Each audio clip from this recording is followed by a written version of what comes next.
Você teve uma boa intuição, querido. Eu penso que compreender Tugin talvez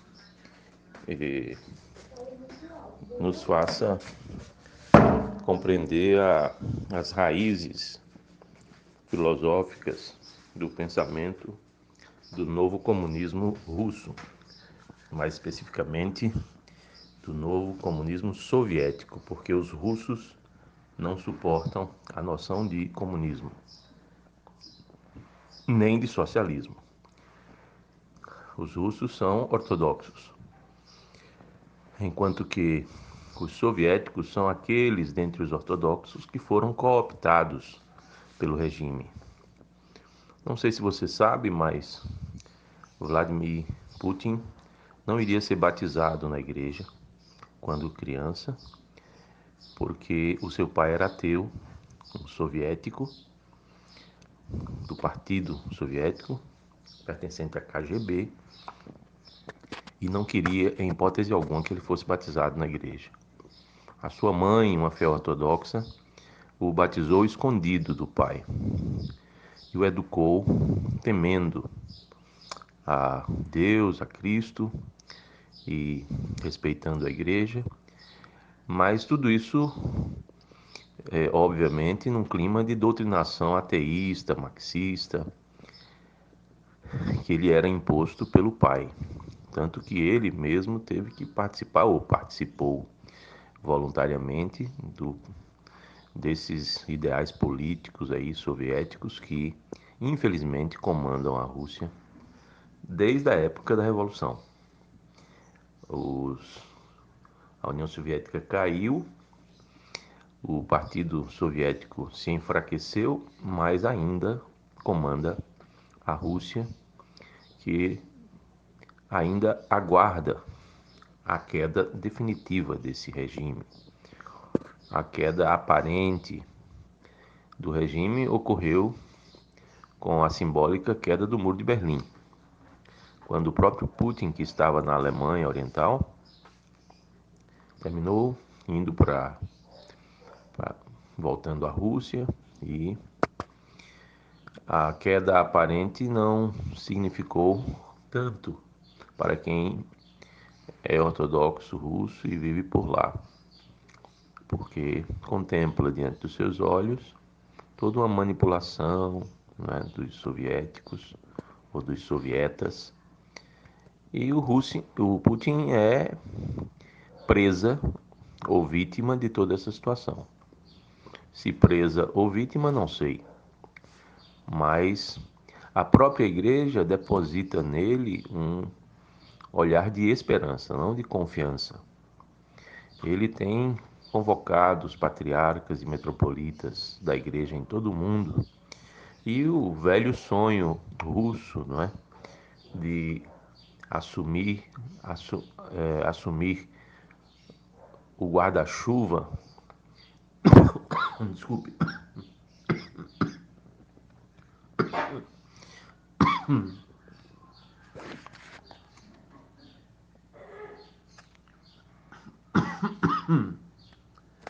assumir o guarda-chuva de todo o mundo ortodoxo, uma espécie de retomada, não é, do Império Bizantino.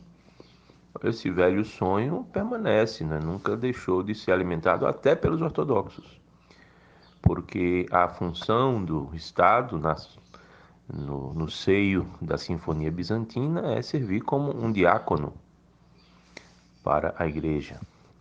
O próprio imperador era diácono da igreja e cuidava dos bens materiais do povo de Deus, da casa de Deus. Construía templos, mantinha esses templos. Então há todo um cuidado, não é, que o Estado deve ter com a igreja, e a Rússia anela por essa retomada, não é? Há um certo saudosismo. Se isso vai ou não ser possível é outra questão. O fato é que Putin, de alguma forma, pelo seu amor à igreja, sinaliza algo dessa retomada, e os patriarcas e metropolitas ortodoxos no mundo inteiro depositam esperança, não confiança, mas esperança nessa possibilidade. Então, conhecer o que Dugin fala é certamente essencial. Eu até lhe peço que, se tiver alguma coisa bem específica, me mande para que eu leia. Eu gostaria de conhecer um pouco do pensamento dele. Agora, em geral, eu sei um pouco da mentalidade ortodoxa, não é? Os ortodoxos, juntamente com os russos, não suportam a ideia de o capitalismo mundial dominar, não é? Tanto quanto o comunismo, não é? Então, essas noções são vistas com péssimos olhos pelo mundo ortodoxo. E como a Rússia luta para que não se submeter aos norte-americanos, não é? Ao poderio inglês antigo, que hoje é personificado pelos Estados Unidos da América e pelo capitalismo internacional até. Então a Rússia fará de tudo, se aliará a quem for necessário do ponto de vista político para deter a força do capitalismo, a força de penetração do capitalismo que aparentemente pretende apenas uma dominação econômica, mas termina estendendo seus tentáculos e dominando em todas as demais áreas.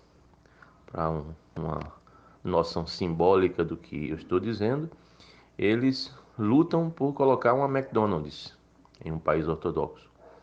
E tão logo seja possível, eles colocam uma igreja evangélica.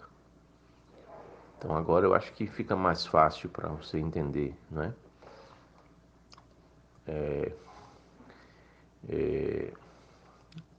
E aí ficam numa situação difícil, a igreja evangélica fica numa situação difícil, porque ela não tem espaço no país ortodoxo, né? E aí fica se fazendo de vítima, não é? E aquilo que faz parte da alma evangélica, que é o expansionismo, tanto quanto da alma do espírito de dominação mundial protestante, da religião civil americana, não é?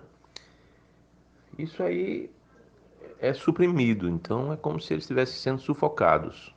E aí eles não só se fazem de vítimas, mas se sentem mesmo como vítimas de toda a situação. Ah, é isso. A igreja tem um pensamento muito firme, coeso, o pensamento de sempre, nunca mudou, não é? E os governantes, inclusive o próprio Putin, têm que se adequar ao pensamento do povo ortodoxo. Até porque, se brincar, não se reelegem, não é? Então, eles exercem uma manipulação política na administração, que é podre, num certo sentido, mas não consegue mudar o ethos cultural russo e nem dos países ortodoxos. Então, eles têm que se adequar culturalmente e muitos o fazem de bom grado, de boa mente, de bom coração, como é o caso de Putin, que é um fiel ortodoxo que respeita as tradições da igreja e ama a igreja e por isso é contra a causa LGBT, contra o aborto, contra o aborto não tenho bem clareza sobre isso, mas é contra o feminismo, contra uma série de males que o Ocidente possui e garante, não é? E não só garante, como fortalece cada vez mais. Então os russos não suportam essa, esse sistema ocidental completamente infectado por ideias inteiramente alicerçadas na mentira, no erro, ok? Agora, Felipe, o que se precisa evitar é o simplismo histórico e a associação fácil entre Putin e Dugin, porque se Putin for minimamente fiel ao que a igreja ensina, ele jamais poderá associar-se às ideias ocultistas, esotéricas, escatológicas, inclusive de Dugin. A escatologia russa, da igreja russa, nada, absolutamente nada tem a ver com o escatologismo de Alexander Dugin, do bruxo Alexander Dugin. Olavo de Carvalho, por um bom tempo, foi bruxo. Depois ele arrependeu-se, graças ao bom Deus. Mas ele conheceu as perspectivas de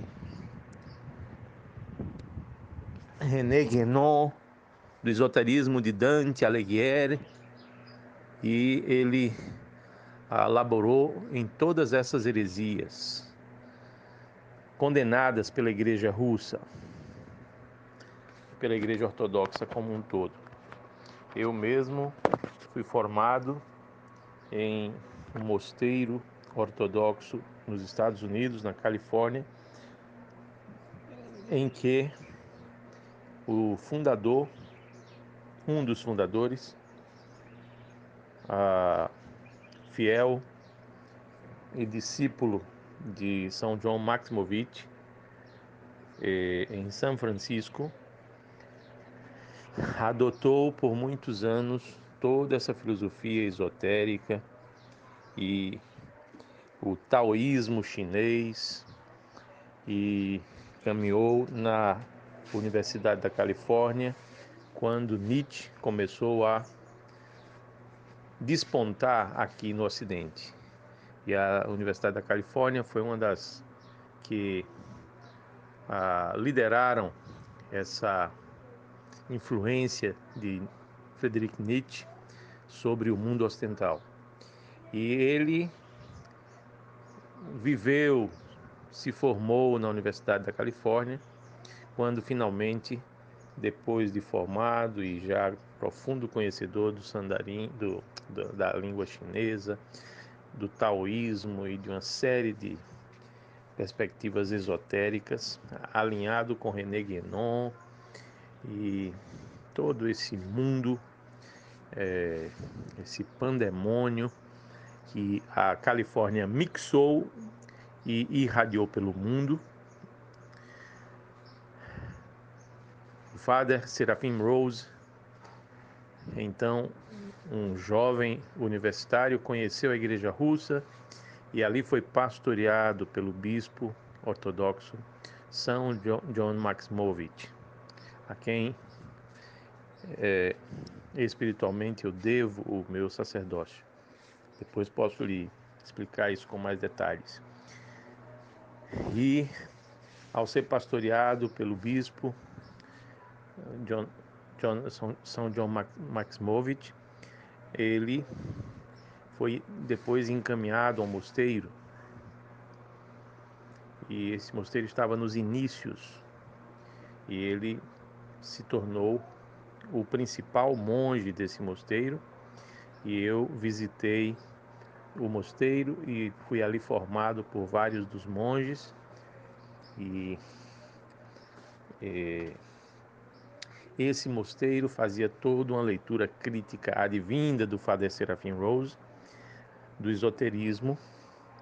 Inclusive, o mosteiro da nossa igreja em Recife está traduzindo um dos livros do Father Seraphim Rose,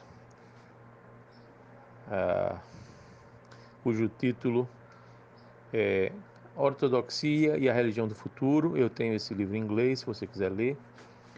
Como também é fácil você baixar na internet. E agora, nosso mosteiro vai traduzir para o português. E o abade do nosso mosteiro foi formado lá também, no mosteiro que eu conheci na Califórnia, e ali pude, e dali devo grande parte de minha formação espiritual. Esse mosteiro faz uma crítica profundíssima e ferrenha ao esoterismo, e Essa crítica procede exatamente de um homem que esteve lá no olho do furacão, o Father Seraphim Rose, de memória eterna, e a quem eu muito rezei pela nossa pequena paróquia no Brasil quando ela nem existia, quando eu estava apenas começando uma minúscula missão em Caruaru. E o Father Serafim com certeza me ajudou, inclusive na construção. Ele é um que vocês chamam de beato, um bem-aventurado, que está em vias de tornar-se o primeiro santo da América, tipicamente norte-americano.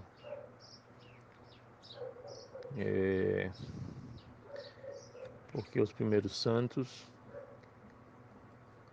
eram russos que viveram no Alasca e fundaram a igreja no Alasca, que tornou-se território americano, e por isso eles são venerados em nossa igreja como os primeiros santos da América. E o Father Seraphim Rose possivelmente seja o primeiro santo norte-americano. E ali no olho do furacão, em plena Universidade da Califórnia, debaixo de todas as influências que perverteram o mundo ou que perverteriam o mundo posteriormente, o Father Serafim encontra o lugar do arrependimento e, sob o pastoreio de São João Maximovich, ele resolve dedicar sua vida inteiramente a Deus no mosteiro de que eu estou lhe falando. Então, Alexander Dugin é vamos dizer assim, representante na Rússia das ideias de René Guénon e dessa parafernália toda que foi irradiada pelo mundo a partir da Califórnia e de outros centros irradiadores.